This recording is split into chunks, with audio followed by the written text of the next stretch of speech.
सदा निम्बवृक्षस्य मूलाधिवासात् सुधास्राविनं तिक्तमप्यप्रियन्तं तरुं कल्पवृक्षाधिकं साधयन्तं नमामीश्वरं सद्गुरुं साईनाथं।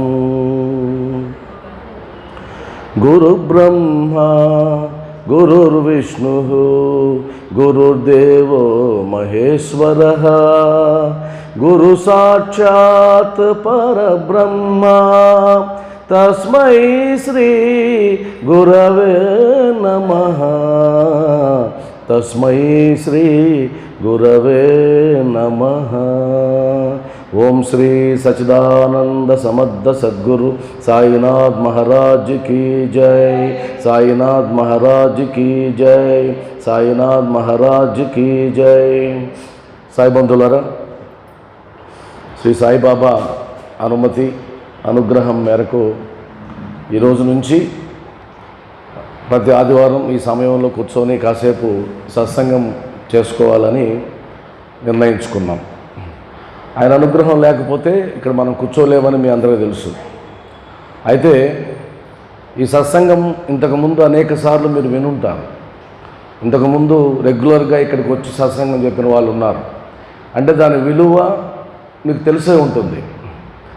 అంటే అసలు సత్సంగమే తెలియని వారికి వెళ్ళి సత్సంగం చెప్పడం వేరు, కొన్ని నెలల పాటు సంవత్సరాల పాటు సత్సంగం విని వారికి చెప్పడం వేరు. అంటే మీరు స్థాయిలో తీసుకుంటే కన్నా పై స్థాయిలో ఉంటారని నేను ఊహించుకుంటూ ఉన్నాను. మరి మీరు ఏ స్థాయిలో ఉన్నారన్నది నాకు 2-3 వారాల తర్వాత తెలిసిపోతుంది, ప్రస్తుతం తెలియకపోయినా కూడా. అందుకని సాయి సచ్చరిత్రని ఒక్కొక్కరు ఒక్కొక్క విధంగా చదువుతారు. అంటే చదవడం అంటే అక్షరాలను చదవడం ఒకటిగానే ఉంటుంది, కానీ అందులో భావాన్ని తీసుకోవడం వేరువేరుగా ఉంటుంది. ఉదాహరణకి నేను 12 సంవత్సరాల నుంచి సాయి సచ్చరిత్రను చదువుతూ ఉన్నా. దాని మీద గ్రంథాన్ని రాశా. ఆ గ్రంథాన్ని రాసే క్రమంలో అయితే ఎన్నిసార్లు చదువుకుంటానో, కానీ ఇప్పుడు మీ దగ్గరకు వచ్చేటప్పుడు చదివినప్పుడు కూడా మరలా అది వేరేగా అనిపిస్తుంది. ఉన్న నోట్స్ని యాజ్ ఇట్ ఈజ్గా చెప్తే సరిపోతుంది కదా, 1వ అధ్యాయం ఎన్నోసార్లు చెప్పున్నాం కదా అని అనుకొని మరలా చదివితే నాకు కాదు, ఇంకొద్దిగా బాగా చెప్పొచ్చు అనిపించింది. ఇంకొక నెల తర్వాత చదివితే ఇంకా బాగా చెప్పొచ్చు అనిపిస్తుంది. అంటే సచ్చరిత్రలో ఉన్న అక్షరాలు ఒకటే, అందులో ఉన్న వాక్యాలు ఒకటే, కథలు ఒకటే. అర్థం చేసుకునేటువంటి సామర్థ్యం మనలో పెరిగే కొద్దీ అవి మారుతూ ఉంటాయి. అందువల్ల సచ్చరిత్రనే మళ్ళా మనం బోధించుకోబోతున్నాం, చెప్పుకోబోతున్నాం. అయితే చెప్పే విధానంలో తేడా ఉంటుంది. అందుకని నేను కొన్నిటిని చెప్పను, కొన్ని భావాలు నేను ప్రోత్సహించను. వాటిల్లో మొట్టమొదటిది మూఢభక్తిని నేను ప్రోత్సహించను. అది నా విధానం. మూఢభక్తి బాబావారు ప్రోత్సహించరు, నేను ప్రోత్సహించను, హేమాడ్ పంత్ ప్రోత్సహించరు. అంటే సచ్చరిత్రలో లేని విషయాల్ని కూడా జోడించి మూఢభక్తిగా మార్చుకోవచ్చు. మన ఇష్టం ఎలాగైనా చేసుకోవచ్చు, ఇబ్బంది లేదు. మూఢభక్తి అంటే ఇలా చేస్తేనే అనుగ్రహం వస్తుంది, ఇలా ఇన్నిసార్లు ప్రదక్షిణలు చేస్తే అనుగ్రహం వస్తుంది, ఇలా అంటే నేను సచ్చరిత్రను చెప్పే క్రమంలో అవి గుర్తు చేస్తూ ఉంటాను, మీకు అవి గుర్తు చేస్తూ ఉంటాను. అలాంటి సత్సంగం నా దగ్గర మీకు దొరకదు. సచ్చరిత్ర రాయడానికి కారణం బాబావారు దేహంతో ఉన్నప్పుడు చేసినటువంటి లీలలు మనలాంటి వారికి అందించడం కోసం శ్రీ హేమాడ్ పంత్ గారు 60 సంవత్సరాల తర్వాత కంకణం కట్టుకుని ఆ వయసులో రచించడం జరిగింది. ఆయన రచించినందువల్ల ఈరోజు మనం తెలుసుకోగలుగుతున్నాం, ఓహో బాబావారు ఉన్నప్పుడు ఎలా ఉన్నారా అని. మీరు ఏ గ్రంథాలైనా చదవండి, అంటే మనకు 5 మహాత్ములు ఉన్నారు కదా, మాణిక్య ప్రభు గారి నుంచి అక్కలకోట మహారాజ స్వామి గురించి అక్కడి నుంచి ఉన్నారు కదా. బాబాది 5వ అవతారం అంటాం కదా. మిగిలిన 4 అవతారాలు చదవండి, దాని మీద సత్సంగం చెప్పుకునేంత లోతు పెద్దగా ఉన్నదని నాకు అనిపించింది, నేను చదివాను కాబట్టి. మరి బాబా సచ్చరిత్ర అలాంటిది కాదు. అదొక ఖురాన్, అదొక బైబిల్, అదొక భగవద్గీత లాంటి గ్రంథాలతో పోల్చదగిన గ్రంథం అది. దాని గురించి మాట్లాడుకోవడం అంటే అర్థం ఏంటంటే ఆ అన్ని గ్రంథాలను కలబోసి చేసినటువంటి సారాంశం ఏదైతే ఉంటుందో అది ఇందులో దొరుకుతుంది, సులభంగా దొరుకుతుంది. అంటే సులభమైన మాటల్లో దొరుకుతుంది. వాస్తవానికి బాబా గారు కూడా ఆయన శ్రీకృష్ణ అవతారం అని నమ్మేవాళ్ళు ఉన్నారు, రామావతారం అని నమ్మేవాళ్ళు ఉన్నారు, రకరకాల భావనతో ఉన్నారు. వాస్తవానికి ఆయన గురు రూపం దాల్చింది ఎందుకు అంటే మనుషుల దగ్గర తనను పొగిడించుకోవడం కోసం, మనలాంటి భక్తుల దగ్గర ఆయన నామాన్ని భజన చేయించుకోవడం కోసం, మనలాంటి వారి దగ్గర పూజలు చేయించుకోవడం కోసం, అర్చనలు చేయించుకోవడం కోసం, ఆరాధింపజేసుకోవడం కోసం ఆయన అవతరించలేదు. ఆయన అవతారం అందుకు కాదు. అందుకనే మామూలు పిచ్చి పకీరుగా అందరూ భావించినప్పుడు ఏ విధంగా అయితే ఉన్నారో, వేలాది మంది భక్తులు వచ్చినప్పుడు కూడా ఆయన అలాగే ప్రవర్తించారు, అలాగే నేలపైన పడుకున్నారు, అలాగే 5 ఏళ్లలో భిక్షెత్తారు, అలాగే జీవించారు. ఎందుకు అంటే ఆయన అవతార ఉద్దేశం వేరు. కానీ మనం భక్తితో చేసేదాన్ని కూడా ఆయన ఏం తిరస్కరించరు, ఆయన స్వీకరిస్తారు. అయితే కేవలం అది మాత్రమే ఆయన ఉద్దేశం కాదు అని నమ్మాలి. అది మాత్రమే ఆయన ఉద్దేశం కాదు. తన భక్తులలో ప్రవర్తన తీసుకురావడానికి, ప్రవర్తనలో మార్పు తీసుకురావడానికి, సులభంగా మోక్ష మార్గం వైపు ప్రయాణింపజేయడానికి, లేదా సులభంగా సంసార సాగరాన్ని లేదా భవసాగరాన్ని దాటించడానికి, ఈ ఈతి బాధలతో, కష్టాలతో, కన్నీళ్లతో, కడగండ్లతో ఉండే మనలాంటి వాళ్ళను ఆనందం వైపు నడిపించడానికి మాత్రమే ఆయన అవతరించారు. అందుకనే ఆయన్ని మనం స్తుతించేటప్పుడు శ్రీ సచ్చిదానంద సమర్థ సద్గురు సాయినాథ్ మహారాజ్కి జై అంటాం. అంటే శ్రీ సచ్చిదానంద, ఆయన పేరు పొగిడేటప్పుడే మనం మొదట ఉపయోగించే పదం సచ్చిదానంద. సచ్చిదానందాన్ని ప్రసాదించేటువంటి సమర్థుడైన సద్గురువు నువ్వే, నీకు జయం కలుగుగాక అని మనం ఆయన స్తుతిస్తూ ఉన్నాం. మరి సచ్చిదానందాన్ని పొందకుండా ఆయన సేవ చేసిన, సచ్చిదానందాన్ని పొందకుండా ఆయన భజన చేసిన, ఆరాధన చేసిన, పూజ చేసిన మనం ఆయనకు సరైన భక్తులం కాదు. లేదా ఆయన నుంచి మనం ఏదైతే స్వీకరించాలో దాన్ని స్వీకరించలేకపోతున్నాం. గుడికి వస్తున్నాం, గుడికొచ్చి ఆయనతో కష్టాలు చెప్పుకుంటున్నాం. ఆయన ప్రశాంతతను ప్రసాదించాలి, ఆనందాన్ని ప్రసాదించాలి. అలా ప్రసాదిస్తూ ఉన్నాడని మనం గ్రహించినట్లయితే నీ కష్టాలు పోవాలి, నీకు ప్రశాంతత రావాలి. కానీ ఎంతమందికి కష్టాలు పోతున్నాయి? ఎంతమందికి ప్రశాంతత వస్తుంది? ఎంతమందికి ఆనందంగా ఉంటున్నారు? షిరిడీ ప్రవేశమే సర్వదుఃఖ పరిహారం అన్నారు బాబావారు. మరి షిరిడీకి వెళ్ళొచ్చిన వాళ్ళకి దుఃఖాలు లేవా? బాధలు లేవా? ఎన్నోసార్లు వెళ్ళిన వాళ్ళు ఇంకా దుఃఖపడుతూ ఉన్నారే, ఇంకా బాధపడుతూ ఉన్నారే, ఇంకా కష్టాల్లో ఉన్నారే. ఏం బాబా, ఇన్నిసార్లు నీ దర్శనానికి వచ్చినా నువ్వు నన్ను కరుణించలేదే అని అనుకుంటూ ఉన్నారే. మరి బాబా చెప్పింది అబద్ధమా? సర్వదుఃఖ పరిహారం అన్నది అబద్ధమా? షిరిడీ ప్రవేశమే సర్వదుఃఖ పరిహారం. ఒక్కసారి ద్వారకామాయికి అడుగు పెడితే చాలు నీ కష్టాలన్నీ పోతాయి. మనం ఎన్నిసార్లు అడుగు పెట్టున్నాం? 10, 12, 20 సార్లు, 30 సార్లు అడుగుపెట్టిన వాళ్ళందరూ ఉన్నారు.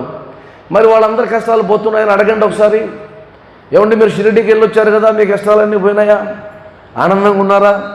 సుఖంగా జీవిస్తున్నారా అని అడగండి. మరలా వచ్చి ఏదో ఒకటి బాబాకి అర్జీ పెడతారు, ఏదో కష్టం ఉందని చెప్తారు. అంటే అర్థం ఏంటి?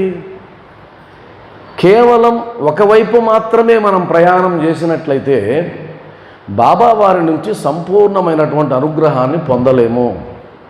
అనుగ్రహాన్ని పొందాము అంటే ఈ ప్రపంచంలో ఎన్ని కష్టాలు నేను ఎత్తినబడినా, కష్టాల సునామీలో నువ్వు సుడిగుండంలో మునిగినా నువ్వు ఆనందంగా ఉండగలిగితే అది సచ్చిదానందం, సత్ చిత్ ఆనందం. ఎల్లప్పుడూ నిత్యం, ఇంకా చింతలు అనేటివి ఎలాంటివి వచ్చినా సరే నువ్వు ఆనందంగా ఉండగలిగితే, ఆ స్థాయికి నువ్వు చేరగలిగితే బాబా గుడిలోకి ప్రవేశించినందుకు లేదా బాబా పాదాలు పట్టుకున్నందుకు నిజమైనటువంటి ప్రతిఫలాన్ని నువ్వు పొందావు అని అర్థం. సేవ మాత్రం చేస్తున్నాం, కష్టాలు మాత్రం తీరడం లేదు. పూజలు చేస్తున్నాం, పల్లకీలు మోస్తున్నాం, ఏమేమో చేస్తున్నాం, సంవత్సరానికి 1, 2 సార్లు షిరిడీకి వస్తున్నాం, కష్టాలు తీరడం లేదు. అందువల్లనే బాబా జ్ఞానాన్ని ప్రసాదించడానికి వచ్చాడే కానీ కేవలం భక్తిని ప్రబోధించడానికి రాలేదు. గురువు ఎప్పుడూ కూడా తన చుట్టూ తిప్పుకోవడానికి ఇష్టపడే విద్యార్థిని, తను బోధించిన దాన్ని వాడు నేర్చుకుని పక్క రోజు వచ్చి తిరిగి అప్పగించాలని గురువు భావిస్తాడు. అంతేగాని నేను పాఠాలు చదవాల్సిన పని లేదురా, నువ్వు నా ఫోటో ఒకటి నీ జోబీలో పెట్టుకో, రోజు నాకు అష్టోత్తరం చదువు, నాకు పూజ చెయ్యి, నువ్వు ఉత్తీర్ణుడైపోతావు పరీక్షలు అని చెప్పేటువంటి గురువు ఎవరు ఉండరు. మరి లౌకిక గురువే అలా ఉండడే, ఇంకా ఆధ్యాత్మిక గురువు కలియుగ సద్గురువు అలా ఉంటాడా? అలా ఉండడు. అందువల్ల మనలో ఉండేటువంటి భక్తిని మనం రగుల్చుకోవడానికి ఇవన్నీ చేస్తున్నాం, పూజలు అవన్నీ కూడా.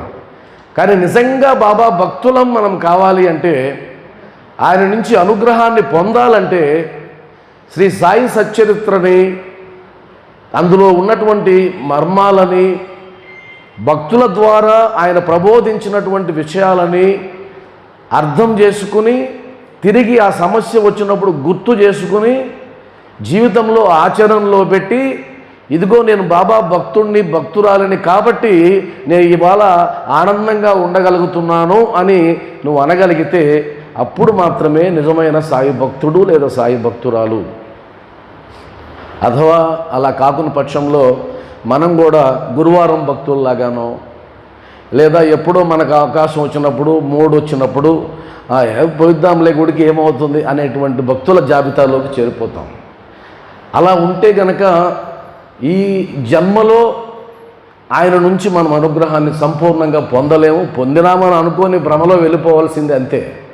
అందువల్ల సాయి బంధువులారా, మనకి ఈరోజు అవకాశం వచ్చింది కాబట్టి సచ్చరిత్రని సమగ్రంగా కాదు కానీ సమగ్రంగా మీకు నేను చెప్పాలంటే, మీరు నమ్ముతారో లేదో, సంక్షిప్త సచ్చరిత్రని పూర్తి చేయాలంటే నాకు 70-80 సంవత్సరాలు వస్తాయి ప్రతి ఆదివారం మీకు చెప్పాలంటే సంక్షిప్త సచ్చరిత్రని. ఇంకా నేను మనెమ్మ రాసినటువంటి as it is Hemad Pant గారు ఏదైతే రచించారో దాన్ని మక్కీ రాశారు కదా, దానిని బోధించాలంటే ఈ జన్మ సరిపోదు, ఇది ఖచ్చితం. నేను అంత లోతుకి మీకు వెళ్ళను. ఎందుకు వెళ్ళనంటే మీరు ఆల్రెడీ అనేక సత్సంగాలు వినున్నారు కాబట్టి అంత లోతుకి వెళ్ళకుండా పైనే నేను కూడా చెప్పుకుంటూ వెళ్తాను. అయితే నేను చెప్పేది ప్రతిదీ సాయి సచ్చరిత్ర జీవితం, సాయి సచ్చరిత్ర జీవితం, కుటుంబం, పిల్లలు, విలువలు, సమాజం, ఇలా ముడిపడి ఉంటుంది. కేవలం పైనే చెప్పుకోకపోవడం నాకైతే ఇష్టం ఉండదు. నాకేమి ఇష్టం అంటే ఫలితం ఉండాలి. ఒక పిల్లవాడికి ఒక పాఠం బోధిస్తే వాడు తిరిగి రాయగలగాలి, మార్కులు వేయగలగాలి, వాడు తృప్తిగా మార్కులు చూసుకొని వెళ్ళాలి. నేను టీచర్ కాబట్టి నాకు అది అలవాటు, కాబట్టి అలానే సాగుతుంది. ఉదాహరణకి ఒక గురువు యొక్క గొప్పతనం దేన్ని బట్టి ఆధారపడి ఉంటుంది, దేన్ని బట్టి మనం పరిగణిస్తాం? గురువును పక్కన తీసి పెడదాం. ఒక డాక్టర్ యొక్క గొప్పతనాన్ని చెప్పాలంటే ఎవరిని బట్టి చెప్పొచ్చు? మాట్లాడవచ్చు మనం. ఆయన చేసే వృత్తిని బట్టి మనం నిర్ణయించలేం. ఎందుకంటే ఆయన MBBS చదివాడు అనుకుందాం, ఆయన ఎలా చదివాడు, ఎన్ని మార్కులు తెచ్చుకున్నాడు, ఆయన సర్టిఫికేట్ ఏంటి, ఏ యూనివర్సిటీలు చదివినాడు అనేది ఎప్పుడూ కూడా మనం ప్రదర్శించి అవి చూసి వెళ్ళాం. ఎవరైనా వెళ్తారా ఆ విధంగా? దేన్ని బట్టి నిర్ణయించబడుతుంది అంటే ఆయన దగ్గరకు వెళ్ళి రోగాల్ని బాపుకొని ఆయన దగ్గరికి వెళితే నా రోగం తగ్గింది అని ఎవరైతే చెప్తుంటారో వాళ్ళ మాటలు విని ఆయన గొప్పవాడు అంటామే కానీ ఆయన సర్టిఫికేట్ చూసి ఎప్పుడు అన్నాం. పబ్లిక్ టాక్ అంటారు దాన్ని. కాబట్టి ఒక పబ్లిక్ టాక్ ఏదైతే ఉందో, అబ్బా మంచి డాక్టర్ అంటే ఆయన నాకు త్వరగా నయం చేసేసాడు అని అంటే పోతాం. అంటే రోగిని బట్టి వైద్యుణ్ణి ఆయన యొక్క గొప్పతనాన్ని నిర్ణయిస్తాం. విద్యార్థిని బట్టి ఆ టీచర్ యొక్క గొప్పతనాన్ని నిర్ణయిస్తాం. ఆయన ఏమైనా చదువు ఉండొచ్చు, MSc BEd అయి ఉండొచ్చు, మనకు సంబంధం లేదు. పాఠాలు బాగా చెప్తున్నాడా, వాడికి అర్థమయ్యేటట్టు చెప్తున్నాడా లేదని వాడు చెప్తాడు, మా టీచర్ చాలా బాగా చెప్తాడండి పాఠాలంటే, అప్పుడు ఓహో గొప్ప టీచర్ అని చెప్తాం. అవునా కదా? అదేవిధంగా గురువు యొక్క గొప్పతనాన్ని దేన్ని బట్టి అర్థం చేసుకుంటాము అని అంటే శిష్యుడి యొక్క గొప్పతనాన్ని బట్టి, శిష్యుడి యొక్క అనుభవాన్ని బట్టి. సచ్చరిత్ర సాయిబాబా చరిత్ర కానే కాదు, సాయిబాబా యొక్క శిష్యుల చరిత్ర. సాయిబాబాను ఏ శిష్యుడు ఎలా అర్థం చేసుకున్నాడు, సాయిబాబాను ఏ శిష్యుడు ఏ విధంగా ఆయన దగ్గర నుంచి అనుగ్రహాన్ని పొందాడు, సాయి తత్వాన్ని ఏ భక్తుడు ఏ విధంగా అనుకున్నాడని మాత్రమే ఉండేటువంటి చరిత్ర. అది సాయి సచ్చరిత్ర కాదు, వాస్తవానికి శ్రీ సాయి భక్త సచ్చరిత్ర. నిజమా కదా? కావాలంటే మీరు అన్ని అధ్యాయాలు చదవండి. హేమట్ పంత్ గారు ఆయన తత్వ విచారణ ఉంటుంది, భక్తుల యొక్క అనుభవాలు ఉంటాయి, వాళ్ళు బాబాను చూసినప్పుడు ఎలాంటి అనుభూతి చెందారు, బాబా భక్తుల జీవితంలో ఆయన ఎలాంటి పెనుమార్పులు తెచ్చాడు, ఇవి మాత్రమే ఉంటాయి. అంటే భక్తుల యొక్క గొప్పతనాన్ని బట్టి భగవంతుని యొక్క లేదా గురువు యొక్క గొప్పతనాన్ని అంచనా వేయచ్చు. ఇప్పుడు ఈ సాయి మందిరం యొక్క గొప్పతనాన్ని ఎలా అంచనా వేయచ్చు? ఇది సాయి మందిరం, ఎలా అంచనా వేయచ్చు? ఇక్కడికి వచ్చేటువంటి భక్తుల స్థాయిని బట్టి, భక్తుల యొక్క భక్తిని బట్టి, వాళ్ళ యొక్క నిబద్ధతను బట్టి అంచనా వేయచ్చు. అవునా కదా? కొన్ని మందిరాలకు వెళ్ళామనుకోండి, అక్కడ పూజారి మాత్రమే ఉంటాడు. నెల్లూరులో ఉన్నాయి చాలా మందిరాలు, పూజారి తప్ప ఇంకెవరూ ఉండరు. అప్పుడు ఆ మందిరానికి వెళ్ళినప్పుడు మనకు అర్థమవుతుంది, బాబా ఏంటి ఇలాంటి బాబా అంటామా? ఆయన మనం ఎప్పుడు అలా అనం. ఏంటి మంచి మందిరాన్ని ఎలా ఉపయోగించుకుంటున్నారేంటి అని భక్తుల్నే అంటాం. కాబట్టి ఈ అనుభవాలన్నీ కూడా బాబా నుంచి మనం గ్రహించడానికి ప్రయత్నం చేద్దాం. ఆయన యొక్క సంకల్పంతో ఇది ప్రారంభించాం కాబట్టి మనం సచ్చరిత్రను పరిశీలించుకుంటూ ముందుకు వెళ్దాం. ప్రతి అధ్యాయంలో హేమట్ పంత్ గారు ముందు కొంత తత్వ విచారణ చేస్తారు, అది చాలా అద్భుతంగా ఉంటుంది. దానిని మినహాయించి మిగతావన్నీ కథల రూపంలో ఉంటాయి, కానీ ప్రతి కథ ప్రతి వాక్యం మనకు ఏదో ఒకటి బోధిస్తూ ఉంటుంది. ఆ లోపల మర్మాలను మనం అర్థం చేసుకున్నట్లయితే చూడడానికి అది మామూలుగానే ఉంటుంది అనిపిస్తుంది, కానీ కాదు. అది ఆ వాక్యం అసలు నాకు ఆశ్చర్యం వేసేది ఏంటంటే, సచ్చరిత్రలో బాబా అన్నట్టు కథలు మాత్రమే సేకరించు, నా కథను నేనే రాసుకుంటాను అన్నాడు కదా, అది నిజంగా వాస్తవం. ఒక మనిషి రాయలేడు ఆ విధంగా, సాధ్యం కాదు. అది మహాత్ముడు మాత్రమే రాయగలడు ఆ విధంగా. కేవలం హేమట్ పంత్ మాత్రమే రాశాడంటే నేను ఒప్పుకోను, ఎందుకంటే ఆ పద నిర్మాణం అంత అద్భుతంగా ఉంటుంది, అసలు ఎన్నో అర్థాలు నాకు తీసుకొస్తుంది. కాబట్టి మొదటి అధ్యాయంలోకి మనం వెళ్దాం. ఉపోద్ఘాతం ఇప్పుడు మాట్లాడడంలే, కొద్దిగా పరిచయం అయిన తర్వాత ఉపోద్ఘాతంలోకి వెళ్దాం. మొట్టమొదట మనం శ్రీ సాయి సచ్చరిత్ర 1వ అధ్యాయం. మీకు 1వ అధ్యాయం అనగానే ఒక లీల గుర్తుకొచ్చేస్తుంది. ఏం లీల? తిరగల లీల గుర్తుకొచ్చేస్తుంది. చూసారా ఎంత మీరు అంటే ఆల్రెడీ మనం అనేక సార్లు చదువున్నాం కాబట్టి అది అర్థమైపోతుంది. కాబట్టి శ్రీ సాయి సచ్చరిత్ర 1లో హేమట్ పంత్ గారు మాట్లాడుతూ అన్న మాట ఏంటంటే, శ్రీ సాయినాథుడే సాక్షాత్తు గణేశుడు. ఆ పదాలు యాజ్ ఇట్ ఈస్గా అదే కదా వాడు ఉన్నాడు. శ్రీ సాయినాథుడే సాక్షాత్తు గణేశుడు, శ్రీ సాయియే సరస్వతి, శ్రీ సాయియే త్రిమూర్తి స్వరూపులు అని సకల దేవతలని తలుచుకుంటూ చివరిలో మళ్ళా ఆ సకల దేవతా మూర్తి ఎవరినైతే స్మరించాడో ఆయన బాబానే అన్నాడు. ఇది ఏ భావన? ఒక పక్కేమో తలుచుకుంటున్నాడు, తలుచుకున్న తర్వాత ఆ గణేశుడే సాయి అని అంటున్నాడు. ఇది ఏ భావన కిందకి వస్తుంది అంటే, భగవద్గీతలో క్షేత్రజ్ఞ విభాగం అని 13వ అధ్యాయం ఉంది.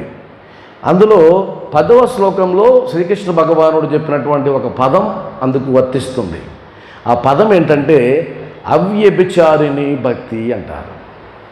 అవ్యభిచారిణి భక్తి అంటే వ్యభిచారిణి భక్తి, అవ్యభిచారిణి భక్తి అని 2 రకాల భక్తులు ఉన్నాయి. అది మనం సృష్టించిన పదాలు కాదు, అవి భగవంతుడు చెప్పినటువంటి పదాలు. చూడడానికి ఇదేంటి ఈ పదాలు వాడుతున్నారేంటి అని అంటాం, కానీ దాన్ని వాడడానికి ప్రధానమైన కారణం ఏంటంటే, వ్యభిచారిణి భక్తి అంటే తన యొక్క దృష్టి ఒకరి మీద ఉండదు, అనేక రూపాల మీదకు వెళ్తూ ఉంటుంది. అవ్యభిచారిణి భక్తి అంటే అనేక రూపాలను చూస్తూ ఉన్నా దృష్టి మాత్రం ఒక రూపం మీదకే వెళ్తుంది. దాన్ని మీరు ఆలోచించినట్లయితే కుటుంబంలో కోడల కిందకి మారుస్తారు, కోడలతో పోలుస్తారు. ఉదాహరణ కోడలు ఉందనుకోండి ఒక కుటుంబంలో, ఆ కోడలు కుటుంబంలో ఉన్న అందరినీ ఆదరిస్తుంది. అత్తని ఆదరిస్తుంది, మామని ఆదరిస్తుంది, మరిదిని, తోడి కోడళ్ళు ఉంటే తోడి కోడల్ని, అందరినీ ఆదరిస్తుంది. కానీ అందరినీ ఆదరించడం వేరు, భర్తని ఆదరించడం వేరు. ఆయనకు ఒక ప్రత్యేకమైన స్థానం ఉంటుంది. ఆయనకు ఒక ప్రత్యేకమైన స్థానం ఉంది కాబట్టి వీరందరినీ నిర్లక్ష్యం చేస్తుందని కాదు అర్థం. వీరందరినీ ఆదరిస్తూనే భర్తకి మాత్రం ప్రత్యేకమైన స్థాయిని ఇచ్చింది. అది అవ్యభిచారిణి భక్తి. వ్యభిచారిణి భక్తి అంటే అందరికీ సమానమైన స్థాయి ఇస్తుంది, ప్రత్యేకం ఏమి ఉండదు. దాన్ని ఆ పదంతో పోల్చారు. అందువల్ల రామకృష్ణ పరమహంసుల వారు కూడా దీని మీద చాలా వ్యాఖ్యానాలు చేశారు. ఆయన దీనికి పెట్టిన ఇంకొక కొద్దిగా అందమైన పేరు ఏంటంటే, ఈ పదం బాగలేదనుకున్నాడో ఏమో, అవ్యభిచారిణి భక్తికి ఆయన పెట్టిన పేరు జ్ఞానభక్తి అని పెట్టాడు. జ్ఞానభక్తి అంటే ఎవరికి అలాంటి స్థితి వస్తుందంటే, జ్ఞానాన్ని ఎవరైతే పొందుతారో వాళ్ళకి మాత్రమే వస్తుంది. ఉదాహరణకి అన్నమాచార్యుని కాలంలో వెంకటేశ్వర స్వామి ఒక్కడు మాత్రమే తెలుసు కాదానికి. ఆయనకి రాముల వారు తెలుసు, కృష్ణుల వారు తెలుసు, శివుడు తెలుసు, అమ్మవారు తెలుసు, అందరూ తెలుసు. కానీ ఆయన ఒక్క వెంకటేశ్వర స్వామి మీదనే వేల పద్యాలు వేల కీర్తనలు రాశాడు. మరి ఎందుకు? అది అవ్యభిచారిణి భక్తి. ఆయన దృష్టి ఆయన మీద నిలబడింది అంతే. మరి రామకృష్ణ పరమహంసకి సకల దేవతలు తెలుసు, కానీ అమ్మవారి మీదనే నిలబడింది అంతే. ఇంకొకరి మీదకి వెళ్ళదు. అది వెళ్ళినట్టే ఉన్నా కూడా వెళ్ళదు. అన్ని గుళ్ళకి వెళ్తారు కానీ ఉండదు. ఉదాహరణకి సాయి భక్తుడు వెంకటేశ్వర స్వామిని చూస్తే సాయిరామ్ అంటాడు తెలియకుండానే. ఇప్పుడు మా సిరి గార్డెన్ ముందు ఆంజనేయ స్వామి విగ్రహం ఉంది. నేను ఉదయాన్నే స్కూల్కి పోతానే స్కూటర్ ఆపి సాయిరామ్ అంట.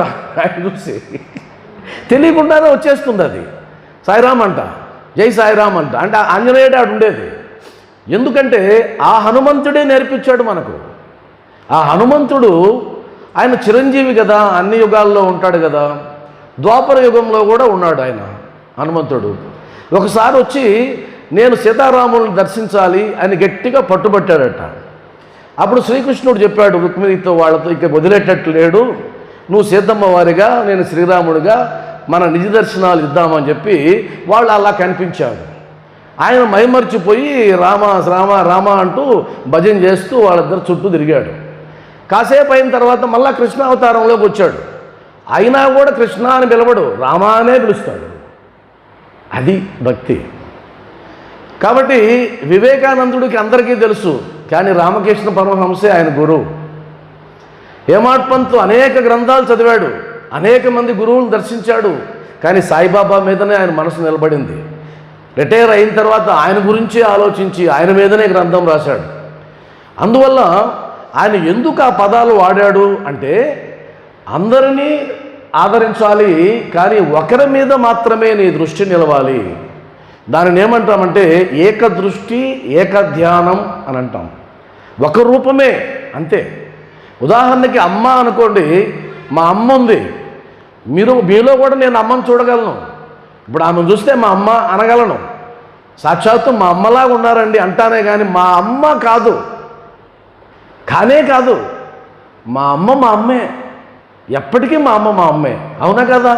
కానీ అందరిని ఏమని పిలుస్తాం? అమ్మానే పిలుస్తాం. అదేవిధంగా నీకు బాబా మీద అలాంటి భావన నీకు కలిగితే అప్పుడు నువ్వు నిజంగా బాబా భక్తురాలివి అనొచ్చు, లేదా భక్తురాలివి అనొచ్చు. నేను మళ్ళా చెప్తున్నా, బాబా భక్తురాలు లేదా భక్తురాలు.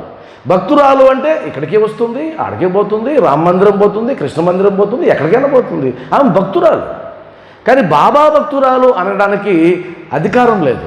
బాబా భక్తురాలు అంటే నువ్వు రామ మందిరంకి పోయినా ఎక్కడికి పోయినా ఇక్కడికి వచ్చి కాసేపు నిలబడకపోతే నీకు మనస్కరించదు. అలా వచ్చి చూసి వెళ్ళాలంతే. ఉదాహరణకి చుట్టూ ఉన్నారు అనుకోండి కొంతమంది, వాళ్ళు గురువారం వస్తారు, శుక్రవారం గుర్తురాడు, శనివారం గుర్తురాడు, మరలా గురువారం వస్తారు. మరి ఈ 5 రోజులు 6 రోజులు ఏమైంది? ఈ రూపాన్ని ఎందుకు చూడకుండా ఉండగలుగుతున్నారు. మరి దానికి వేరే అనుకోవచ్చు, ఇక్కడికి వస్తేనేనా బాబా రూపం, అన్నీ ఉన్నారు కదా. అంత స్థాయి నీకుంటే ఆ స్థాయిలోకి నువ్వు వెళ్తే అసలు ఇక్కడికి రావాల్సిన అవసరం కూడా లేదు, అంతే కదా. అప్పుడు నువ్వు ఇంట్లోనే కూర్చోవచ్చు, నీ భర్తలో బాబాను చూసుకోవచ్చు, నీ బిడ్డల్లో బాబాను చూసుకోవచ్చు, నీ ఇంట్లో బాబాను చూసుకోవచ్చు. నీ ఇంట్లోనే మందిరం ఉంది, అక్కడ బాబా పటం ఉంది, అక్కడ బాబా విగ్రహం ఉంది. ఆయనకి నువ్వు స్నానం చేపిస్తున్నావు, ఆయనకి అభిషేకం చేస్తున్నావు. అర్థమైంది కదా? ఇక్కడ స్పష్టత రావాల్సిందే. మనం ఏ రకానికి సంబంధించిన భక్తులు అన్నటువంటి స్పష్టత రాకుండా సచ్చరిత్ర మొదలు పెడితే కనుక మనం పెడదోవ పట్టినట్టే. అలా కాకుండా ఒక క్లారిటీ అనేది ఉండాలి. ఆ క్లారిటీ ఎలా ఉండాలంటే ఇంకెంతకాలం బతుకుతామో తెలియదు. మీకు ఎలా ఉందో నాకు తెలియదు, కానీ నాకైతే 50లోకి వచ్చా నేను. నాకు భయం వేస్తుంది, తొందర వేస్తుంది. అసలు 50లోకి వచ్చేసాం, ఇంకో 10-12 ఏళ్ళు రిటైర్మెంట్. ఆ తర్వాత ఎంతకాలం కాళ్ళు చేతులు పనిచేస్తాయో తెలియదు, ఎంతకాలం షుగర్ ఉంది, అందులో షుగర్ ఉంది కాబట్టి పూర్తిగా ఉంటామో మధ్యలో పోతామో తెలియదు. నాకు ఇప్పుడు మీరు అన్నారు కదా ఆదివారం సత్సంగం అని, నాకు తృప్తి ఉండదు. ఆదివారం ఎప్పటికీ అవుతుంది ఇది.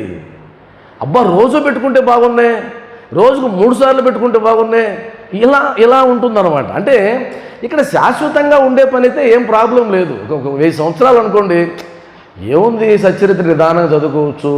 50 కదా, ఇంక 950 సంవత్సరాలు ఉంది. ఇంక 10 సంవత్సరాలు అంటే ఎంత? ఇప్పుడు 50 ఏళ్ళు నాకు అసలు గడిచినట్టే లేదు, జరిగినట్టే లేదు, అయిపోయింది. ఇంకొక 10-20 సంవత్సరాలు గడపడం అంటే అసలు తెలియకుండా అయిపోతుంది. 70 తర్వాత ఇంకేముంది? ఆయన ఇచ్చే బోనస్ ఏదైనా ఉంటే ఉంటుంది, అంతే, అంతమించి ఏముండదు. కాబట్టి కొద్దిగా ఆతురత పడాలి. అయిపోతుంది, దగ్గరికి వచ్చేసాం. ఇప్పటి వరకు ఏం సాధించాం? ఎంతవరకు సాధించాం? ఇంక చదవాల్సిన పనే లేదు. ఎంతవరకు విన్నాం, ఎంతవరకు జ్ఞానం వచ్చింది? కనీసం కనుమూసేటప్పుడైనా సరే మనవరాలు గుర్తు రాకుండా సాయిబాబా రూపం గుర్తొచ్చే స్థాయి ఉందా? కనీసం అదైనా ఉందా? కనుమూసేటప్పుడైనా మనవరాలు, ముని మనవరాలు, లేదా అమెరికాలోనో ఎక్కడో సెటిల్ అయిన వాళ్ళు, అబ్బా నా బిడ్డ రాలేదే, నన్ను చూడలేదే అనిపించకుండా, అయ్యో బాబా రూపాన్ని ఒకసారి చూడాలి నేను చనిపోయే ముందు అన్నటువంటి తాత్యాసాహెబ్ నోల్కర్కి వచ్చినటువంటి ఆ జ్ఞానమైనా వచ్చిందా? ఆయన మరణించేంత వరకు షిరిడీలోనే ఉన్నాడు కదా. చివరి పిలుపు కోసం, చివరి దర్శనం కోసం పాకులాడాడు కదా. కోట్ల రూపాయలు సంపాదించే శక్తి ఉన్నటువంటి తాత్యాసాహెబ్ నోల్కర్. మరి అదైనా వచ్చిందా? చెక్ చేసుకుంటూ వెళ్ళాలి. నేనేమంటానంటే, మీరు సచ్చరిత్ర చదివినా, బాబా భక్తితో ఉన్నా పరీక్షించుకుంటూ వెళ్ళాలి. ఆయన మనకు పరీక్షలు పెట్టడం కాదు, మనం ఆయన పరీక్షలు పెట్టుకుంటూ వెళ్ళాలి. ఏంటి నీ సంగతి? ఎప్పుడు ఇంకెప్పుడు జ్ఞానాన్ని ప్రసాదిస్తావు? ఇంకేనా నా బతుకు, ఇటు పోవాల్సిందేనా అని ప్రశ్నించుకుంటూ వెళ్ళాలి. దాన్నే భారం వేయడం అంటే. నీ భారం నా పైన వేయి, నేను మోస్తాను అంటే అసలు నువ్వు మోస్తున్నావా అని నాకు తెలిసేదట. ఊరికే నామం రాశారాడా, నీ భారాన్ని నా పైన వేయము, నేను మోస్తాను అంటే చూశాను, చెప్పాను. మోసావా? ఎప్పుడు మోసావు? నా భారాన్ని నేనే మోస్తున్నా, నా అప్పులు నేనే కట్టుకుంటున్నా, నా కుటుంబానికి సరుకులు నేనే కొంటున్నా, నా బాధలన్నీ నేనే పడుతున్నా. నువ్వెప్పుడు మోసావు అని ప్రశ్నించాలి. అప్పుడు జ్ఞానోదయం కలిగిస్తాడు కొద్దిగా. కాబట్టి నేనుండగా భయమేలా అన్నాడు. భయం వస్తూ ఉందే, ప్రతి సందర్భంలో, ప్రతి సెకండ్లో భయపడుతున్నామే. మరి పోయిందా? కాబట్టి ఇలా తత్వ విచారణ చేసుకుంటూ వెళ్ళినట్లయితే ఈ 3 పదాలకు అర్థాలు తెలుస్తాయి. మనం వ్యభిచారిణి భక్తి స్థాయి నుంచి అవ్యభిచారిణి భక్తి స్థాయిలోకి, అంటే అనన్య భక్తిలోకి, లేదా జ్ఞాన భక్తిలోకి, లేదా ప్రేమ భక్తిలోకి. ఉదాహరణ చూడండి, మనం రోడ్డు మీద బస్సులో పోతూ ఉన్నాం అనుకుందాం. బస్సులో పోతున్నాం, కిటికీ పక్కన కూర్చున్నాం. అక్కడేదో గోలగోలగా ఉంది, అందరూ జనం గుమిగూడు ఉన్నారు. కిటికీలోంచి అడిగావు, అయ్యా ఏమైంది అక్కడ? అమ్మా ఏదో యాక్సిడెంట్ అయింది, ఎవరో చనిపోయారమ్మా పాపం అని అన్నారు మీతో. నువ్వు ఇలా చూసుకుంటూ వెళ్తావు. అక్కడ శవం ఉంది, గమనిస్తూ అయ్యో పాపం అని వెళ్తావు. అర్థమైందా? అలా కాకుండా నువ్వు వెళ్తూ ఉన్నావు బస్సులో, అదేవిధంగా గుమిగూడు ఉన్నారు జనం. అడిగావు, అమ్మ యాక్సిడెంట్ అయింది, ఎవరో చనిపోయినారు అన్నారు. అలా చూస్తూ వెళ్తుంటే ఉదయాన్నే మన ఇంట్లో నుంచి బయలుదేరిన వ్యక్తి ఏ డ్రెస్ అయితే వేసుకో ఉన్నాడో ఆ డ్రెస్సే ఉంది అక్కడ. ఇప్పుడు ఏం చేస్తావు? పోతావా బస్సులో? ఏం చేస్తాం? దిగేసి చూస్తాం, ఆయన కాదు, అయ్యో పాపం ఎవరో అని వచ్చేస్తాం. ఆయనే. ఇప్పుడేం చేస్తాం? పెద్దగా ఏడుస్తూ కూర్చుంటావు. మారిందా? మన అభిప్రాయాలు మారుతూ వస్తున్నాయా? నా అనుకునే దగ్గరకు వచ్చేసరికి నువ్వు మారిపోతున్నావు. మరి నా అని అక్కడ అనుకుంటే అన్నీ మారాలి కదా, మారాలి కదా, మారిపోవాలి. ఎలా చూడకుండా ఉండగలం? ఆయన గురించి మాట్లాడుకుంటా ఎలా ఉండగలం? నిద్రపోయేటప్పుడు సచరిత్రలు ఒక పేజీ అయినా చదవకుండా ఎలా నిద్రపడుతుంది? ఒక్కరోజైనా ఆమె పాట వినుకుంటే ఎలా నిద్రపడుతుంది? ఎప్పుడు ఇదంతా నా అనుకుంటే, లేదా మామూలుగా వెళ్తుంటాం, ఏం కాదు, జరిగిపోతూ ఉంటుంది. ఇది మనం గుర్తుపెట్టుకొని ఆ విధంగా ఉందా లేదా చెక్ చేసుకుంటూ వెళ్ళాలి. ఆ విధంగా రావడానికి సచ్చరిత్ర నీకు ప్రమాణం వస్తుంది ఖచ్చితంగా. నువ్వు సచ్చరిత్రని ఒక యాంగిల్లో చదివినట్లయితే ఇంకే గ్రంథాన్ని చదవాల్సిన అవసరం లేదు. నేను రామాయణం చదివాను, భాగవతం చదివాను, భగవద్గీతని నేను బోధించగలను, అన్నీ చదివినా నాకు ఇదొక్కటి సరిపోతుంది, ఇంకేం అవసరం లేదు, ఇంకేం బోధించాల్సిన పని లేదు, చదవాల్సిన అవసరం లేదు. చదివాను ఇది ఇప్పుడు నాకు ఇది చూసినప్పుడు ఏమవుతుంది, ఓహో భగవద్గీతలో ఇది ఉంది కదా అనిపిస్తుంది. దానికోసం మాత్రమే. ఆ తర్వాత ఏమన్నాడు ఆయన, శ్రీ సాయిని హేమడ్ పంత్ గృహ సంబంధ బాంధవ్యాల గురించి చర్చించాడు. మీరు చదివారు కదా అనేకసార్లు. దాంట్లో ఆయన వాడిన పదాలు ఏంటంటే, మా గృహదేవత నారాయణ ఆదినాథ దేవుడు అని వాడాడు. ఆయనకి నమస్కారం అంటే అందరికీ నమస్కారాలు పెడుతూ వాడిన పదాలు. పితామహుడైన సదాశివునకు తాతకి, తండ్రి రఘునాథునకు, కన్న తల్లికి, చిన్నతనము నుండి పెంచి పెద్ద చేసిన మేనత్తకు, ఎంతమందికి ఆయన కృతజ్ఞతలు చెప్పాడు చూడండి సచ్చరిత్ర మొదలుపెట్టేటప్పుడు. తన జ్యేష్ఠ సోదరునకు నమస్కరించాడు, అన్నకి నమస్కరించాడు, అమ్మకి నమస్కరించాడు, పెంచి పోషించిన మేనత్తకి నమస్కరించాడు. మరి మామూలుగా ఏదైనా ఒక గ్రంథాన్ని ప్రారంభించేటప్పుడు దేవతలకి నమస్కరిస్తారు, కుటుంబానికి నమస్కరిస్తారు. అలా నమస్కరించడంలో వాళ్ళ సంస్కారం బయటపడుతుందా లేదా? ఒప్పుకుంటారా?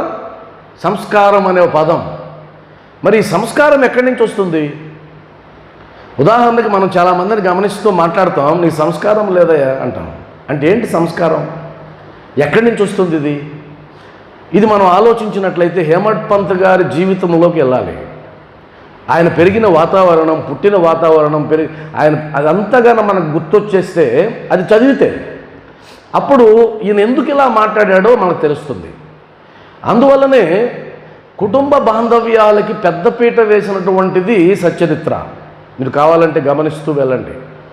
కుటుంబ విలువలకి బాబా బ్రహ్మచారి, అస్ఖలిత బ్రహ్మచారి, ఆయన గృహస్థు కాదు.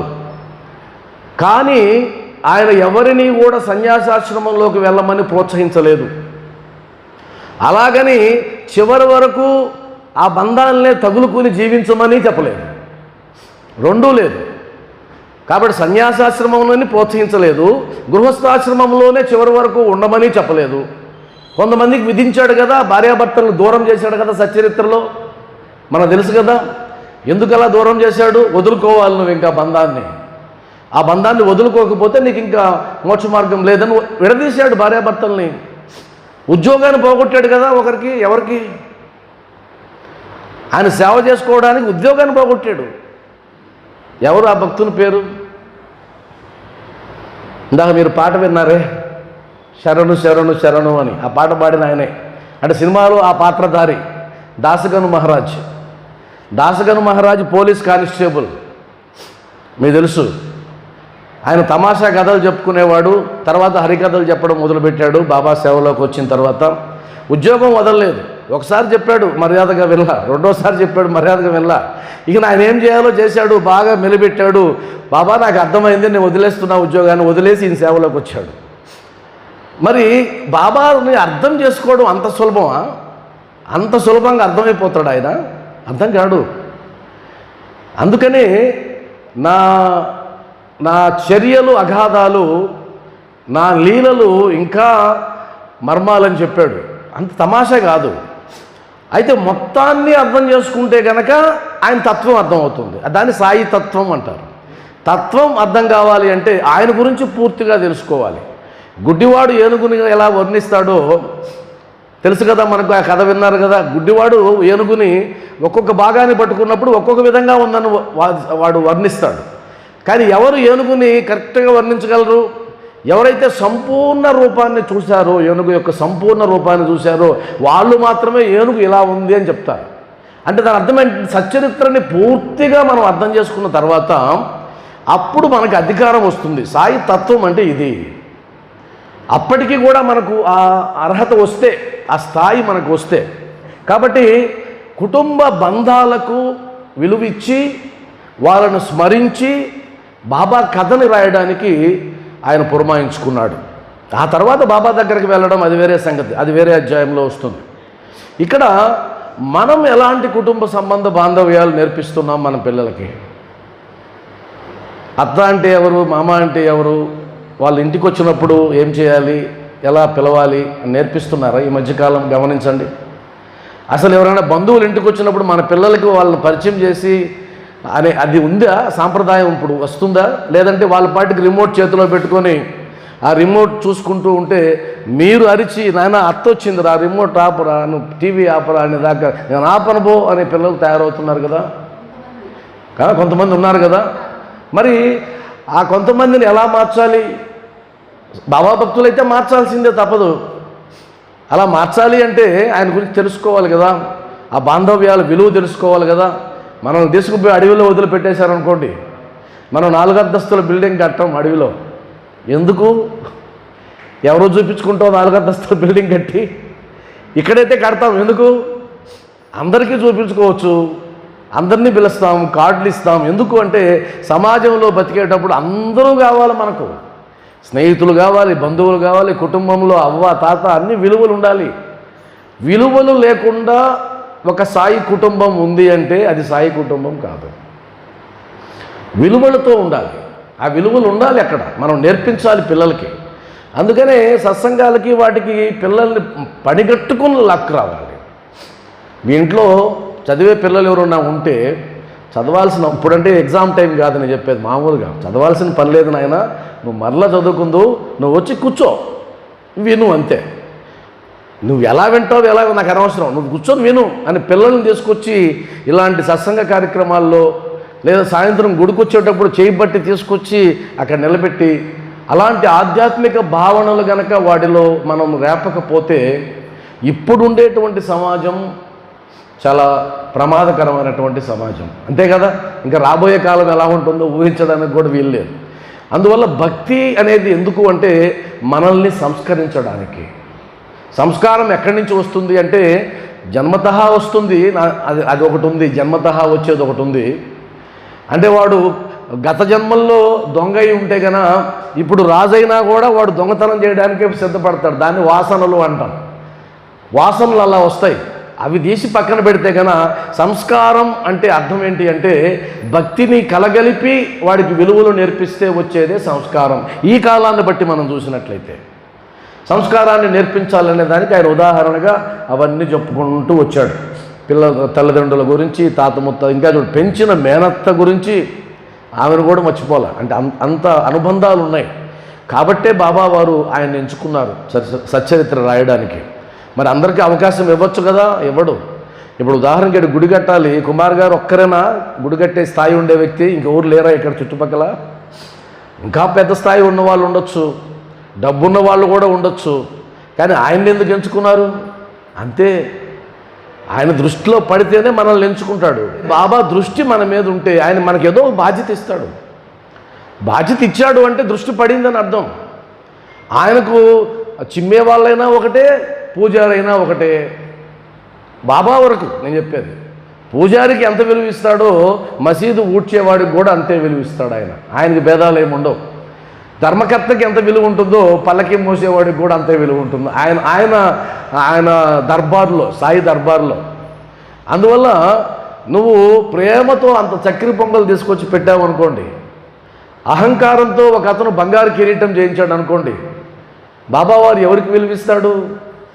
చక్కెర పొంగల్ వాడికి విలువిస్తారు. ఎందుకంటే ఆ చక్కెర పొంగల్లో ప్రేమ కలిసింది. అందుకనే కదా బాబావారు ఒక సందర్భంలో అంటారు, బాబా శ్యామ అంటే నాకు సమస్యగా ఉందయ్యా, అంతమంది తెచ్చిన ఆహార పదార్థాలన్నీ తోసేసి నువ్వు ఈమె తెచ్చింది మాత్రమే తింటున్నావు, ఇది తప్పు కదా అంటే అప్పుడు ఆయన అనే మాట అదే, అందరిలో భక్తి ఉంది కానీ ఈ ప్రసాదంలో భక్తికి తోడు ప్రేమ కూడా కలిసింది.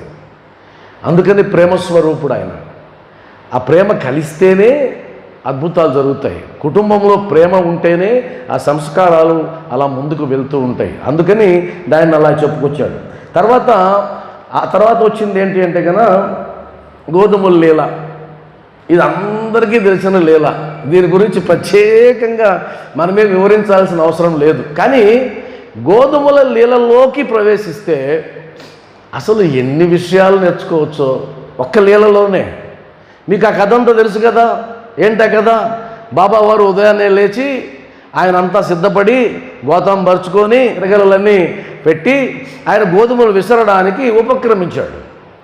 అప్పుడు ఏం రాస్తారంటే సంక్షిప్త చరిత్రలో, అప్పుడు అందరూ ఆశ్చర్యపడి చూస్తున్నారు, బాబా ఎందుకు ఈ పని చేస్తున్నాడు, ఆయనకి ఏం అవసరం అని చూస్తున్నారు. హేమట్ పంత్ గారు కూడా వచ్చాడు. ఎందుకంటే హేమట్ పంత్ గారికి సచ్చరిత్ర రాయడానికి ప్రేరణ ఇచ్చిన సంఘటన ఏంటి, ఇదే. దీన్ని చూసి సచ్చరిత్ర రాయాలనుకున్నాడు ఆయన. కాబట్టి అక్కడ కొన్ని పదాలు మనం తీసుకున్నట్లయితే ఎంత అద్భుతంగా ఉంటాయంటే ఆ లీలలో ఉండే పదాలు. గోధుమలు విసిరేందుకు బాబా సిద్ధపడడం, హేమట్ పంతు మీమాంస చెందడం, ఎందుకని బాబావారు ఈ లీల చేస్తున్నారు అని అనడం, జనమంతా కూడా అలా అనుకోవడం, అనుకున్నా అక్కడ ఏం రాశారంటే ఇలా ఎందుకు చేస్తున్నారని అడిగే ధైర్యం ఎవరికీ లేదు అన్న వాక్యం ఉంది దాంట్లో చూడండి. ఇలా ఎందుకు చేస్తున్నారని అడిగే ధైర్యం ఎవరికీ లేదు అని రాస్తూ దాని కింద ఏం రాస్తారంటే ఆ 4 స్త్రీలు మాత్రం ధైర్యంగా వెళ్ళారు అని రాశారు.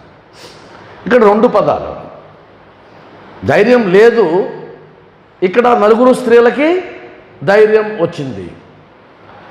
మరి బాబా విషయంలో భయపడడం అంటే ఏంటి? భయపడ్డారు, అడిగే ధైర్యం లేదు. భయపడడం అంటే ఏంటి? ఉందా లేదా? ధైర్యంగా ఉండడం అంటే ఏంటి? ఇక్కడ మనం అర్థం చేసుకున్నట్లయితే గురువుని చూసి భయపడాలనా, గురువు దగ్గరికి ప్రేమగా వెళ్ళాలనా? ఏది మంచిది? ప్రేమగా వెళ్ళడం. భగవంతుని చూసి భయపడాలనా, ఆయన్ని ప్రేమించాలనా? అంటే ప్రేమించాలి. కానీ మనకు పెద్దవాళ్ళు ఏం మొదలుపెట్టారంటే భయము భక్తి అనే పదాలు, జంట పదాలు చేశారు. భయము భక్తి అవి 2 అబద్ధాలు. భక్తి ఉన్న చోట భయం ఉండదు, ఆ పదాలే అబద్ధాలు. భయము భక్తి లేకుండా పోయిందిరా నీకు, అబద్ధం. భక్తి ఉన్న చోట భయం ఉండదు. ఎందుకంటే భక్తి ఉన్న చోట నాకు అండగా భగవంతుడు ఉన్నాడనేటువంటి భరోసా ఉంటుంది. మరి ఆ భరోసా ఉన్నప్పుడు వాడికి భయం ఎందుకు ఉంటుంది? చీకట్లో కూడా ఆంజనేయుల పేరు చెప్పుకొని వెళ్ళిపోతాడు వాడు, అంతే.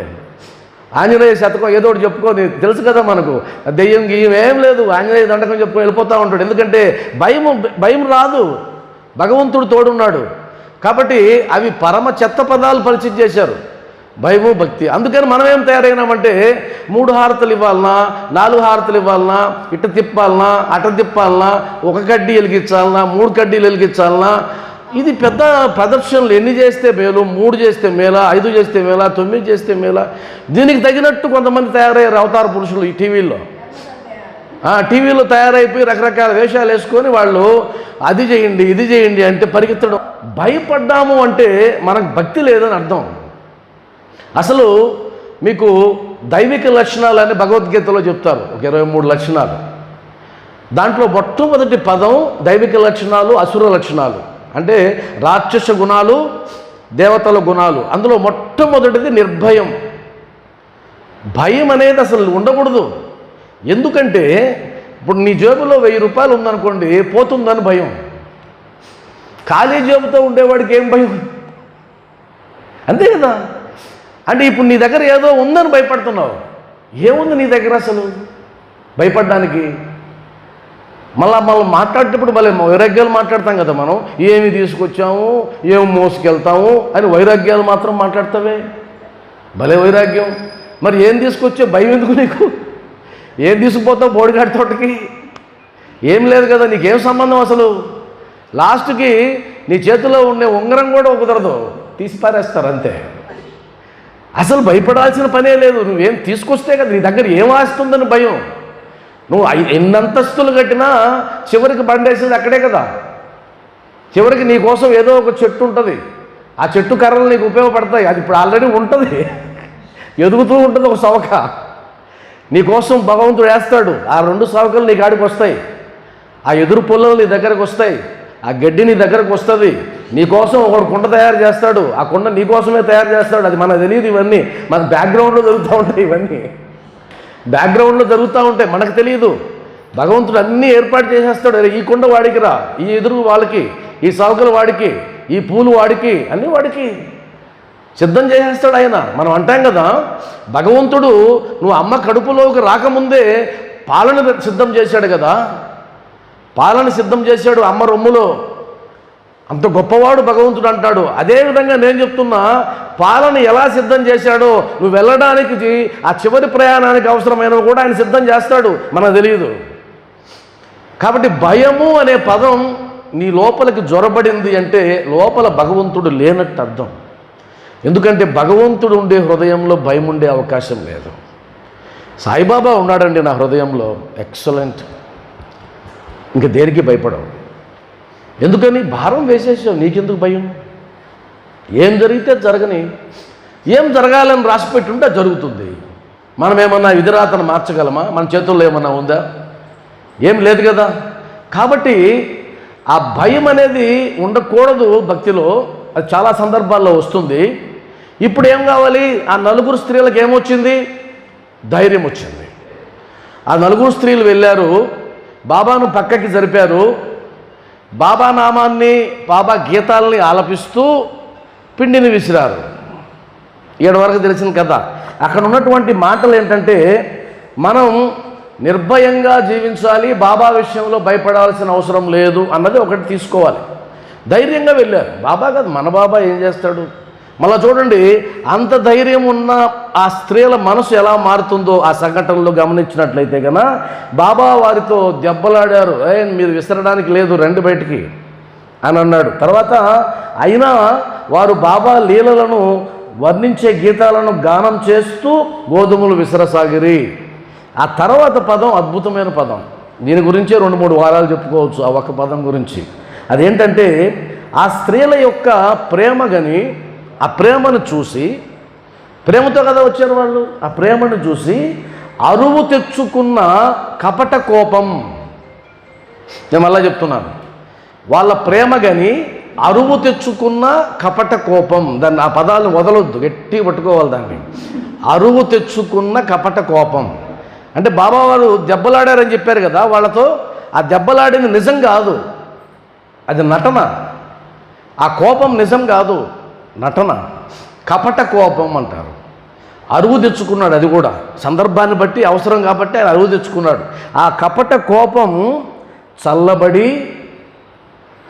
చల్లబడి బాబా వారిని చూసి ప్రేమగా నవ్వసాగారు. ఇది చిన్న విషయం కాదు. ఆ వాక్యం మనం చదివేస్తాం సచ్చరిత్రలో సగటుగా, కానీ అది సామాన్యమైన విషయం కాదు. ఎందుకంటే మనలో చాలామంది కోపం వస్తుంది. కోపం రాని వాళ్ళు ఎవరైనా ఉంటారా? ఎవరు ఉండరు. పిచ్చివాడికి కూడా ఒక్కోసారి కోపం వస్తుంది. కాబట్టి కోపం రావడానికి కారణాలేంటి? ఆ కోపాన్ని పోగొట్టుకోవడానికి బాబావారు ఏ మార్గాన్ని సూచించారని మీరు విని దాన్ని జీర్ణం చేసుకుని ఇంటికి వెళ్ళి అప్లై చేశారనుకుందాం, ఇంకా మీకు ఒక సమస్య పోయినట్టే, ఒక జబ్బు దానికి పరిష్కారం దొరికినట్టే. ఎందుకంటే కోప్పడుతూ ఉంటాం మనం అనేక సార్లు. తల్లి బిడ్డల మీద కోప్పడుతూ ఉంటుంది, భార్య భర్త మీద కోప్పడుతుంటారు, భర్త భార్య మీద కోప్పడుతూ ఉంటారు, రకరకాల కోపాలు ఉంటాయి. కానీ బాబా వారు సూచించిన మార్గం ఏంటి? కోపాన్ని నేరుగా ప్రదర్శించలేదు, అరువు తెచ్చుకున్నాడు. ఇది సందర్భం అవసరం కాబట్టి కోప్పడినట్టు నటించాలి. కపట కోపం అన్నారు. కోపాన్ని నటించడం నేర్చుకోవాలి, కోపాన్ని ప్రదర్శించాలి. సైన్స్ ఏం చెప్తుందంటే, కోపం వచ్చినప్పుడు నీ లోపల చెడు హార్మోన్లు రిలీజ్ అవుతాయి. ఆ కోపాన్ని కన్నా లోపల దాచుకుంటే ఆ చెడు హార్మోనులు నీ ఆరోగ్యాన్ని దెబ్బతీస్తాయి. కోపాన్ని అణుచుకోకూడదు. కోపం వస్తే ప్రదర్శించాలి. అందుకనే ఒక్కొక్కసారి చొక్కాలు దించుకునే వాళ్ళని చూస్తాం కదా మనం. చొక్కాలు దించుకుంటారు, గోడకేసి కొట్టేసుకుంటారు, ఏదొస్తే దాన్ని ఇసిరేస్తారు కొంతమంది. అది మంచిది, అది చెడు కాదు. అది అంటే విదుటి వాళ్ళని కొట్టే బదులు చొక్కా దించుకోవడం మేలు కదా. కాబట్టి అది మంచిది అనమాట. కాబట్టి ఇలాగా చేయడం అనేది మంచిది. కాబట్టి గుర్తుపెట్టుకోండి, కోపం వస్తే అణుచుకోకూడదు. భర్త మీద కోపం వచ్చిందనుకోండి, అణుచుకోకూడదు. ఏం చేయాలి? తిట్టాలి. తిడితే మళ్ళీ ఆయన కోపడతాడు, నువ్వు తిడతావు, ఆయన కొడతాడు, మారిపోద్ది మళ్ళా. అది రెండు వేరు పదాలు. కాబట్టి నువ్వు తిట్టావు, ఆయన కొట్టాడు, మళ్ళీ నువ్వు కోపడతావు, మళ్ళీ ఆయన తిడతాడు, మళ్ళీ మూడో వ్యక్తి వస్తారు, మధ్యస్థాలు చేస్తారు, పెద్ద గొడవ అవుతుంది. అది పిల్లలు వచ్చి చూశారనుకో, వాళ్ళు కుయ్యోముర్రో ఇదేం కర్మరామా కానీ పిల్లలు. ఇవన్నీ లేకుండా బాబావారు చిన్న చిట్కా చెప్పారు. కోపాన్ని ప్రదర్శించాడు, తర్వాత చిరునవ్వు నవ్వారు. కోపం, చిరునవ్వు పక్కనే ఇచ్చాడు. ఇది పెద్ద ఆచరణ చేయవలసినటువంటి విషయం. మీ ఆయన కోప్పడితే చిరునవ్వు నవ్వగలవా? సాధ్యమవుద్దా? మరి మీరు బాబా భక్తురాలు కదా, నవ్వాలి. ముందు ప్రదర్శించడానికి ట్రై చేయాలి. ఆయన కానీ తిరగబడి కొట్టే పరిస్థితి వచ్చిందంటే, నేను తమాషకలేవయ్యా ఆయన ఒక చిరునవ్వు. ఈ టెక్నిక్ అద్భుతమైన టెక్నిక్. ఇది బాబా వారు ఇచ్చిన టెక్నిక్. దీన్ని మనం పాటించినట్లయితే ఇంకా ఎవరి మీద మనం కోప్పడం. అలా మార్పు చెందినట్లయితే కోపం అన్న ఒక్క దాన్ని కనుక మనం పోగొట్టుకోగలిగితే, అందులో షుగర్ బీపీ ఉండే వాళ్ళకి కోపం వచ్చిందంటే సర్రని ఎక్కిపోతుంది అంతే. ఇప్పుడు ప్రాక్టీస్ చేయండి, రేపటి నుంచి చెప్పండి మీ వాళ్ళకు కూడా. ఈరోజు మా మందిరంలో సత్సంగంలో చెప్పారు, కోపం వచ్చినప్పుడు ప్రదర్శించండి. అది కుదరకపోతే, వీలు పడకపోతే మళ్ళీ కొడతాడు కదా అనుకుంటే, అంటే వీలు కొడతాడంటే నా ఉద్దేశం వీలు పడకపోతే. కొంతమంది తీసుకుంటారు. ఉదాహరణకి కోపం వచ్చిందనుకోండి, మీరు చిరునవ్వు నవ్వారు అనుకోండి, కొంతమంది లైట్గా తీసుకుంటారు. కొంతమంది అంటే నేను అంత చేతగానే ఎదవనా, నేను కోపపడుతుంటే నువ్వు నవ్వుతున్నావని మళ్ళీ తిరగబడతారు. అది వాళ్ళ మనస్తత్వాన్ని బట్టి ఉంటుంది. అలాంటి వాళ్ళని నువ్వు బుజ్జగించి కపట కోపాన్ని మాత్రమే ప్రదర్శించాలి. అందువల్ల ఏం చేస్తారు పెద్దవాళ్ళు, ఏం చెప్తారు తెలుసా? రే కొట్టొద్దు, కళ్ళతో భయపెట్టు అంటారు. అది అద్భుతమైన మాట. అది కొట్టామనుకో, నీ కోపం స్థాయి వాడికి తెలిసిపోద్ది. 2-3 సార్లు కొట్టామనుకో, ఇంతే కదా నొప్పి, ఇంకంతమించి కొట్టే అవకాశం ఏముంది? రెడీ అయిపోతాడు, కొట్టుకో అంటాడు. పిల్లలు చూడండి, తమాషకు తయారవుతారు. కొట్టుకో, వాడు నీకంటే ముందు వీపు చూపిస్తాడు. అలవాటు అయిపోయింది వాడికి, నొప్పిని చూసేశాడు. కాబట్టి అది కాదు, కోపం కళ్ళతోనే ప్రదర్శించాలి. కపటంతో అంటే నటించాలి, కోపాన్ని నటించాలి. నువ్వు ప్రదర్శించకూడదు, ప్రదర్శించినట్టే ఉండాలి, లోపల ఫీల్ అవ్వకూడదు. సైంటిఫిక్గా చెప్పాలంటే గన కోపాన్ని నటించాలి తప్ప ప్రదర్శించకూడదు. ఒకవేళ ఎదుటివారికి ఆ తత్వం తెలియక కోప్పడితే నువ్వు చిరునవ్వుతో దాన్ని దిగమించుకొని వదిలేయాలి. లేదా వంటింట్లోకి పోయి ఒక గిన్నె తీసుకొని టపీమనేస్తే కోపం పోతుంది. ఇప్పుడు కోపం దేని మీదకి వెళ్ళింది? గిన్నె మీదకి వెళ్ళింది. గిన్నె మన వాళ్ళు ఏం చేయలేదు కదా, అదేం చేయలేదు, అది గమనం ఉంటుంది. పాపం సొట్టపోతుంది అంతే దానికి. కాబట్టి కోపాన్ని దిగమింగుకోవడానికి బాబా ఇచ్చిన ఉద్దేశం ఏంటంటే, ప్రదర్శించు. మనిషి మీద ప్రదర్శిస్తే తిరగబడతారు. అది వస్తువు అదేముంది, సొట్టపోతుంది అంతే, ఏం కాదు. ఒక దెబ్బ ఏంటి, టపక్కనేయండి, ఆయనకు కూడా అర్థమవుద్ది. ఓహో ఓవర్ అయ్యేటట్టుంది, మనం గమనం ఉందామని అర్థమవుద్ది. ఇది కొద్దిగా చిన్న టెక్నిక్. దీన్ని మనం ఏమంటామంటే లైఫ్ స్కిల్స్ అంటాం, జీవన నైపుణ్యాలు అంటాం. సచ్చరిత్ర నిండా ఇట్లాంటి నైపుణ్యాలు కొన్ని వందలు ఉన్నాయి. ఒక్కొక్క దాన్ని ఆచరణలో పెట్టినట్లయితే అసలు మన జీవితంలో ఒక అద్భుతాలు జరుగుతాయి. భక్తి అనేది పరాకాష్ఠకి వెళ్ళిపోతుంది. అది మాత్రమే కాదు, ఆచరణ, సాధన అనేది ఉండాలి. అలా సాధన లేకపోతే జరగదు. సచ్చరిత్ర ఉందనుకోండి మీ ఇంట్లో, చాలామంది చదవరు. చదివేశామండి ఒకసారి, అర్థమైపోద్దా ఒక్కసారికి? అంత సులభమా? అర్థం కాదు. నేను చాలామంది చదివేశామండి, ఇక్కడ 12 సంవత్సరాలను చదివితేనే అర్థం కావడం. నేను ఇప్పుడు వందల సత్సంగాలు చెప్పున్నా. ఈరోజు మీరు నమ్ముతారు లేదు, ఇక్కడ 2 నోట్సులు ఉన్నాయి. ఇది పాత నోట్సు, ఇది కొత్త నోట్సు. దీంట్లో ఆల్రెడీ నేను చెప్పింది ఉంది, నాకు అది మనస్కరించలా. దీన్ని ఇలా చెప్పొచ్చు కదా అని మళ్ళీ కొత్తగా రాసుకున్నా ఈరోజు. ప్రిపేర్ అయ్యి వస్తాను నేను సత్సంగాన్ని. ఊరికేనే వచ్చి చెప్పాను. నేను ఆలోచిస్తూ ఉంటా.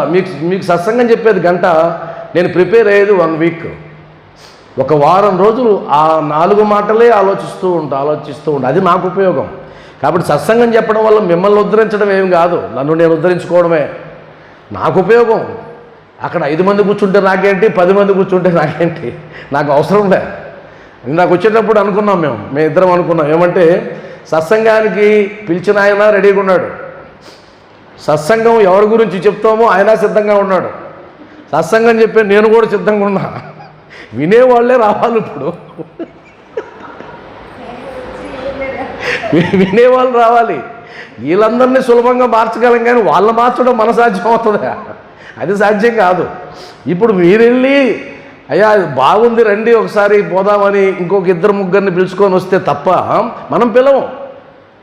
మనం ఎంత గొప్ప వాళ్ళం అంటే మంచి విషయం చెప్పం, గడుపులోనే దాచిపెట్టేసుకుంటాం అట్నే. అదే ఇక్కడ ఏదైనా జరిగింది అనుకోండి, అసలు నువ్వు చెప్పమని అడగాల్సిన పని లేదు, ఇంక అది పనిగా వెళ్తారు. మీకు తెలుసా కుమార్ గారి గురించి, మీకు తెలుసా వాడు సత్సంగం చెప్తున్నాడు, ఆయన గురించి మీకు తెలుసా, పూజారి గురించి మీకు తెలుసా, నేను చెప్తారండి కూర్చోండి అని చెప్పి ఇంటికి వెళ్ళి మరి పిలిచే చెప్తారు. మంచి విషయం అయితే చెప్పరు, సమస్య లేదు. ఇప్పుడు ఇక్కడ 3, 4, 5, 6, 7, 8, 11 మంది వచ్చాము, ఏకాదశి సూత్రాల్లాగా వచ్చినాం అనుకుందాం. ఈ 11 మంది అనుకుంటే కనీసం 2-3 తీసుకురావచ్చు, అవునా కదా? లేదంటే వచ్చే ఆదివారం ఇక్కడ ఈ మందిరంలో చీరలు పంచుతారు సత్సంగాలకు వచ్చిన వాళ్ళకని చెప్పండి. ఇంకేం లేదు, ఇంకా ఆస్తు అమ్మేసుకోవాలి మనం ప్రతి గురువారం ప్రతి ఆదివారం. మరి సత్సంగం అట్రాక్ట్ చేయదు, కానీ ఒక చీర అట్రాక్ట్ చేస్తుంది. అంటే దేనికి మనం విలువిస్తున్నాం? ఒక వస్తువుకి విలువిస్తున్నాం, కానీ ఆ జ్ఞానానికి విలువివ్వడంలే, అవునా కదా? అందువల్ల ఇలాంటి బూజు ఉంటుంది మన లోపల, ఆ బూజును దులుపుకుంటూ వెళ్ళడమే సత్సంగం. ఉదాహరణకి మీరు ఒక విగ్రహాన్ని చూశారనుకోండి, ఉదాహరణకి ఎందుకు ఆయన్నే తీసుకుందాం, మనకు ఉన్నాడు కదా మూర్తి. ఆ మూర్తి ఇప్పుడు దండం పెట్టించుకోకముందు అది ఒక రాయి, అంతే కదా, ఒక రాయి. ఆ రాయిని శిల్పి చూశాడు.